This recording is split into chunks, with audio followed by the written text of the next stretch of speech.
तो नमस्कार दोस्तों, मैं विक्की वर्मा और आप सभी का स्वागत है हमारे इस चैनल पे। तो दोस्तों आज की वीडियो में बात करने वाला हूं जो भी बच्चे 10th क्लास एनएस से स्टडी कर रहे हैं उनके साइंस का टॉपिक लेके आया हूं, सराउंडिंग ऑफ मैटर। मैटर का जो चैप्टर है ना, चैप्टर सेकंड, फर्स्ट में ये ध्यान रखना, फर्स्ट चैप्टर अभी इसलिए नहीं शुरू कर रहा, फर्स्ट चैप्टर में कुछ इंपॉर्टेंट क्वेश्चन भी बता दूंगा ना, आप यूं तैयारी कर लोगे यूं, क्योंकि लॉकडाउन का आपको यूटिलाइज करना है, टाइम वेस्ट नहीं इन्वेस्ट करना है। तो आज की वीडियो में जो बात करने वाला हूं वो सराउंडिंग ऑफ मैटर की बात करने वाला हूं। चैप्टर शुरू करते हैं। आप चैनल पर नए आ गए हो तो रेड कलर का बटन दबा के चैनल को सब्सक्राइब जरूर कर लेना। सबसे पहला टॉपिक आज का जो होने वाला है वो क्या होने वाला है, चैप्टर का नाम है सराउंडिंग ऑफ मैटर। क्या मैटर मतलब आप जानते हो क्या होता है?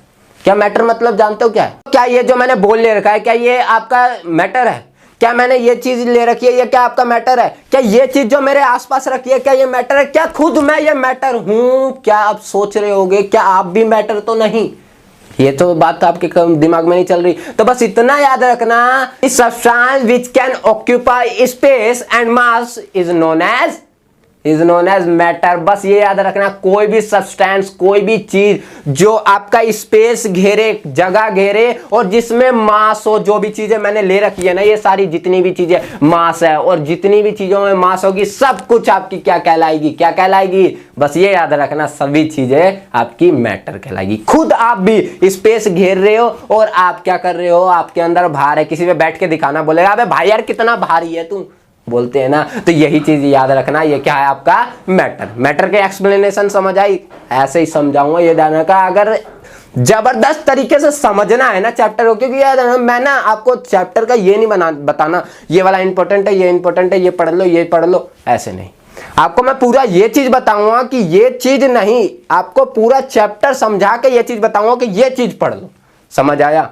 तो ये ध्यान रखना, आपका मैटर समझ आ गया। अब सराउंडिंग मैटर, इसका मतलब जानते हो आपके आसपास जितने भी द्रव्य हैं उनके बारे में पढ़ोगे। जितने भी द्रव्य हैं वो तीन चीजों में मिलेंगे बस।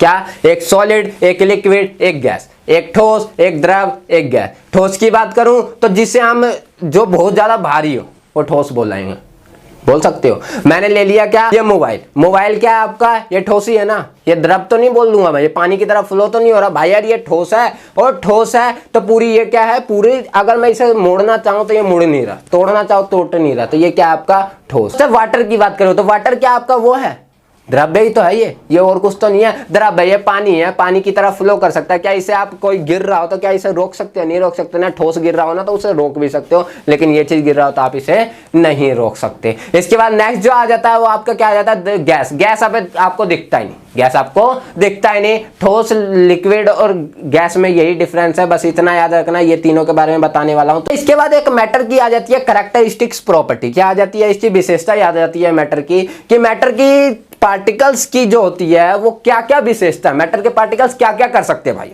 पूछते हैं ना, भाई यार तू बता तेरी विशेषता है क्या, तू क्या कर सकता है? कुछ कर भी सकता है या सिर्फ लिख सकता है या कुछ कर सकता है? बोलेगा नहीं भाई यार मैं देख कितने अच्छे से जाकर मैं कैमरे के सामने बोल सकता हूं, देख मैं आपके कितने अच्छे से स्पीच दे सकता हूं, तो वो उसकी क्या विशेषता है। तो ऐसी चीज मैटर के पार्टिकल की कुछ विशेषता की बात करेंगे तो मैटर के पार्टिकल की सबसे पहली जो विशेषता की बात करूंगा तो क्या है, मैटर के पार्टिकल क्या करते हैं, अपने बीच में ऑक्यूपाई स्पेस। मतलब उनके बीच में क्या होता है, पार्टिकल के बीच में स्पेस होता है, मतलब उनके बीच में क्या होता है, स्पेस होता है। सेकंड चीज बोलूं तो मैटर के जो पार्टिकल्स होते हैं वो एक दूसरे को अट्रैक्ट करते हैं। थर्ड चीज बोलूं तो मैटर के पार्टिकल होते हैं वो कंटिन्यूअस मोशन में होते हैं। क्या होते हैं? एक जगह से दूसरी जगह कंटिन्यूअस चलते रहते हैं। तो ये तीन प्रॉपर्टी बस याद रखना, तीन चीज कि मैटर के कैरेक्टरिस्टिक्स प्रॉपर्टीज क्या होती है। समझ आ गया? अब इसके बाद एक छोटा सा टॉपिक है, छोटा सा नाम है उसका, लेकिन है इतना जबरदस्त टॉपिक है ना, जो आप ये ना साइंस ना आप दैनिक जीवन में डेली देखते हो, डेली लाइफ में डेली देखते हो, लेकिन आपको समझ नहीं आता यही है क्या साइंस। यही साइंस था जो मैं पढ़ रहा था। अब देखो सबसे पहले एक वर्ड आया था विसरण, जिसे हम क्या कहते हैं, डिफ्यूजन। विसरण, डिफ्यूजन। आपके मम्मी खाना बना रही होती है, खाना बना के आपके पास से खाने की खुशबू गुजरती है, आप चिल्लाते हो मम्मी आज खाने में क्या बन रहा है, खुशबू बड़ी आ रही है, आज तो मजा आ जाएगा। मम्मी चिल्लाएगी आज तो बड़ी मजे आ रहे हैं तेरे को खाने में, कभी तो आते नहीं थे मजे। तो आप बोलोगे मम्मी हाँ आज तो खुशबू बड़ी अच्छी आ रही है, खाना को बोले मम्मी गरम गरम बन जाएगा, आप बोलोगे ठीक है मम्मी। मम्मी बोले बेटा खा ले, आप बोले मम्मी अभी नहीं खा रहा, कुछ देर बाद खा लूंगा ना। और कुछ देर बाद जब ठंडा हो जाएगा तो बोलो मम्मी जब बन रहा था तब तो खुशबू बड़ी अच्छी आ रही थी, अब तो नाक तक घुसा दी खुशबू नहीं आ रही, ऐसा क्यों? तो यही जो प्रोसेस है वो क्या है आपका diffusion. Diffusion is a process of intermixing of two particle into another particle. क्या बोला मैंने? Intermixing of two particle is known as diffusion. दो पार्टिकल, दो कणों का एक दूसरे में मिल जाने का जो प्रोसेस होता है उसी को हम क्या कहते हैं? डिफ्यूजन। समझ आया? जैसे गैस के पार्टिकल आए, जो आपके खाना बन रहा था, मस्त मस्त जो खाना बन रहा था वो, और जो ये एयर के पार्टिकल, दोनों एक दूसरे में आके मिल गए और मिल के वो फ्लो हुए आपके नाक से गुजरा, पट आई, मम्मी खाना बड़े अच्छे बन रहे हैं, ऐसे निकलता है ना आवाज। तो यही चीज क्या कहलाता है आपका? डिफ्यूजन। विसरण था ना मस्त टॉपिक। तो डिफ्यूजन समझ आ गया, डिफ्यूजन का काम समझ आ गया। काम कहाँ है? अगरबत्ती भी जल रही होती है, धूपबत्ती कभी सुना देखा होगा, मंदिर में जलते हुए खुशबू क्या जबरदस्त आती है ना। तो यही क्या कहलाती है आपकी? डिफ्यूजन। समझ आई? अब डिफ्यूजन के बाद जो नेक्स्ट टॉपिक आ जाता है वो आपका आ जाता है स्टेट ऑफ मैटर। डायरेक्ट क्या आ जाता है? स्टेट ऑफ मैटर, पदार्थ की अवस्था। अवस्था तीन चीज मैंने अभी आपको बताई थी, सॉलिड, लिक्विड और गैस। क्या? सॉलिड, लिक्विड और गैस। सॉलिड की बात करूं तो इनकी प्रॉपर्टीज की बात आती है, क्या ये इंटरचेंज हो सकते हैं? क्वेश्चन सबसे पहला आता है क्या सॉलिड लिक्विड में, लिक्विड गैस में ये क्या इंटरचेंज हो सकते हैं? तो सबसे पहला टॉपिक का आंसर होता है यस, हो सकते हैं।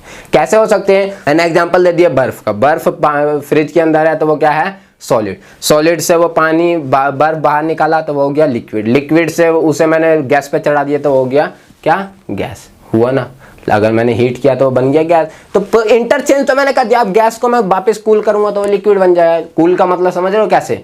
आप सोच रहे हो, बहुत जने बोलते हैं ना, मैं बोलता हूँ कूल कर दो, ठंडा कर दूंगा तो मैं वापस उस पानी गैस को पानी में ला सकता हूँ। आप सोच रहे हो कैसे? बड़ा बड़ा बोल रहे, दिखाओ भाई प्रैक्टिकल करके। देखो क्या करना है आपको, ये ठंडा पानी जो है रखा हुआ, ठंडा पानी, इसको आप ठंडे पानी को गर्मी के मौसम में रखो। अब इस ठंडे पानी को क्या करोगे? आप देखते हैं इस ठंडे बर्फ को, आप आसपास क्या देखोगे इसके? वो आ रहे होंगे क्या कि छोटे छोटे बूंद आ जाएंगे गिलास में, पानी के छोटे छोटे बूंद आ जाएंगे। और इस छोटे छोटे बूंद को ही क्या हुआ? ये गैस के पार्टिकल्स थे और आके यहाँ पे क्या बन गया? कूल होके लिक्विड के पार्टिकल बन गए। इसीलिए कहा मैंने क्या कि कूल करके मैं क्या कर सकता हूँ? गैस के पार्टिकल को लिक्विड के पार्टिकल में चेंज कर सकता हूँ। समझ आ गया ना क्या हो सकता है? अब ये फर्स्ट प्रॉपर्टी हो गई। अब ये चेंज, इंटरचेंज का आपको समझ आ गया होगा। टेम्परेचर चेंज करके हम इनके इंटरचेंज को चेंज कर सकते हैं। टेम्परेचर मतलब ये ध्यान रखना, अगर 0 डिग्री सेल्सियस पे है तो वो 0 डिग्री सेल्सियस से कम पे है तो वो सॉलिड में रहेगा, मतलब बर्फ में रहेगा। 0 से ऊपर चला जाएगा तो लिक्विड में चेंज होगा, और 100 से ऊपर में चल जाएगा तो वो गैस बन जाएगा। तो ये आपके कुछ हैं डिग्री सेल्सियस और केल्विन, आपके क्या होते हैं? ये दोनों के दोनों आपके एसआई यूनिट में कहलाते हैं टेम्परेचर के। इसके बारे में आपकी नेक्स्ट वीडियो में पूरा एक्सप्लेन करूंगा। अभी मैं स्टेट ऑफ मैटर के बारे में पूरा अच्छे तरीके से एक्सप्लेन कर देता हूँ। सबसे पहली जो प्रॉपर्टी आती है स्टेट ऑफ मैटर की, वो आती है कि शेप पे। क्या आती है? शेप। शेप की बात करूं मैं कि उसकी आकृति पे, कि जो सॉलिड होता है, सॉलिड की शेप जो होती है वो क्या होती है? डेफिनेट होती है। ये सॉलिड है, ये सॉलिड, तो सॉलिड ही रहेगा। ये ध्यान रखना। ये नहीं मेरा शेप ऐसा है तो कोई आएगा यूं मचोड़ेगा और मेरा शेप बिगाड़ के रख देगा। भाई यार फुटबॉल बन जा, फुटबॉल खेलना। भाई यार कुछ और बन जाए, ये खेलना। क्या खिलौने हो रहे हैं क्या? मोड़ बाड़ दो, ये कर दो। तो सॉलिड ये ध्यान है, सॉलिड का डेफिनेट शेप होता है, डेफिनेट वॉल्यूम होता है।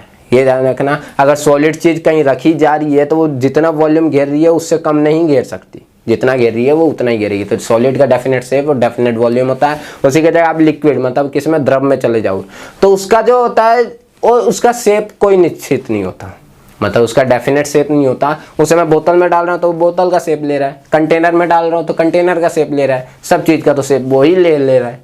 यही चीज हो रहा है ना, बस उसका वॉल्यूम आपका क्या होता है? डेफिनेट होता है लिक्विड का। उसके बाद आप गैस पे पहुंच जाओ, गैस की बात आएगी तो गैस डायरेक्ट बोलता है, सीधा बोलता है, भाई यार मेरा कुछ भी फिक्स नहीं है, मैं यूं ही मजे में घूमूंगा जहां मन करेगा, ना मेरा शेप फिक्स है ना मेरा वॉल्यूम फिक्स है, मैं तो यूं ही घूमूंगा। तो समझ आया? इसका कुछ भी फिक्स नहीं होता, ये अपने मजे में ही घूम रहा होता है। ठीक। सेकंड आ जाता है इसका कि सॉलिड के जो पार्टिकल होते हैं उनके बीच में कोई भी स्पेस नहीं होता। तो लिक्विड के पार्टिकल में आ जाओ तो लिक्विड के पार्टिकल के बीच में बहुत ज़्यादा स्पेस होता है, मतलब एज कम्पेयर टू सॉलिड की ज़्यादा होता है। ठीक है।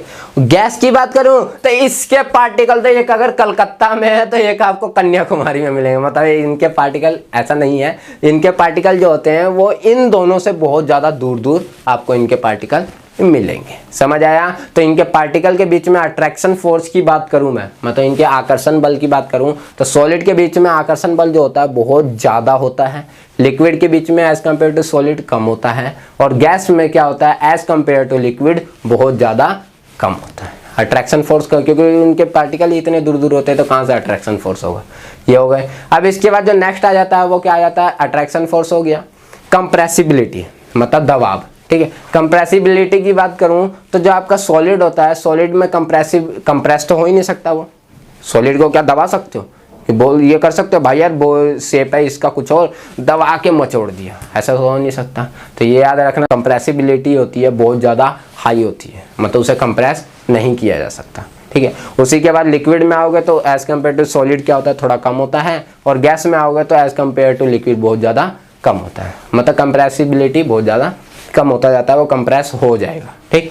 नेक्स्ट टॉपिक है, एक चीज ले लेता हूं, जो लिक्विड होता है वो फ्लो कर सकता है, गैस भी फ्लो कर सकता है, लेकिन आपका सॉलिड कभी फ्लो नहीं कर सकता, मतलब बह नहीं सकता। ये आपके नेक्स्ट टॉपिक आ जाता है। अब इस चैप्टर के जो नोट्स हैं वो पूरे नोट्स और जो भी चैप्टर्स आपको मैं करवाऊंगा पर चैप्टर वाइज वीडियो देखना, और चैप्टर के नोट्स आपको उनकी डिस्क्रिप्शन बॉक्स में मिल जाएगी, वहां से जरूर ले लेना। तो ऐसे ही जबरदस्त वीडियो इस चैनल पे मिलती रहेगी, और आपके तैयारी करवाने का जिम्मा ना इस विक्की वर्मा ने उठा लिया। पूरे चैप्टर की अच्छे से तैयारी करवाऊंगा। आप कोई और चैप्टर चाहते हो, अभी तो साइंस का लेके आ रहा हूं, अगर कोई और टॉपिक मैथ्स हो कुछ भी चीज हो उसके टॉपिक आप नीचे आप कमेंट में लिख के बताओ, नेक्स्ट वीडियो उसी पे बनाऊंगा जो आपकी डिमांड होगी। समझ आया? तो मिलते हैं नेक्स्ट वीडियो में एक धमाकेदार टॉपिक के साथ। अगर वीडियो अच्छी लगी हो ना तो ये याद रखना यार दोस्तों, वीडियो अच्छी लगी हो तो लाइक करके मेरे उत्साह को बढ़ाना, क्योंकि अगर उत्साह बढ़ गया ना तो ऐसे जबरदस्त वीडियो आपको रोज डेली रोजाना आपको मिलेगी और मजे आएंगे आपके साथ जुड़ के।